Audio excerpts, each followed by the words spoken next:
ابھی سبسکرائب کریں تحفظ دین میڈیا۔ اب نشانہ مسجد نہیں ہے، مسجد کا نشانہ کر کے دیکھ لیا کچھ نہیں ہوا۔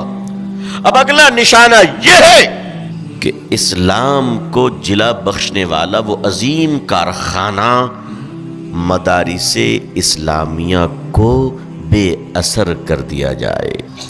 علماء اور دانشوروں میں اختلافات شروع ہو چکے ہیں اس وقت ہمارے ملک میں، بڑی دوریاں شروع ہو چکی ہیں، اور لوگ علماء کو اور مدارس کو گالی دے دے کر گورنر بن رہے ہیں۔ جی یہ جو گورنری کے عہدے ملے ہیں یہ ان کے ماں باپ کے اچھے کرموں کی وجہ سے نہیں ملے ہیں، یہ ان کی گندی زبانوں کی وجہ سے مل رہی ہے، اور ایسے لوگوں کو بھی اور آگے لایا جائے گا۔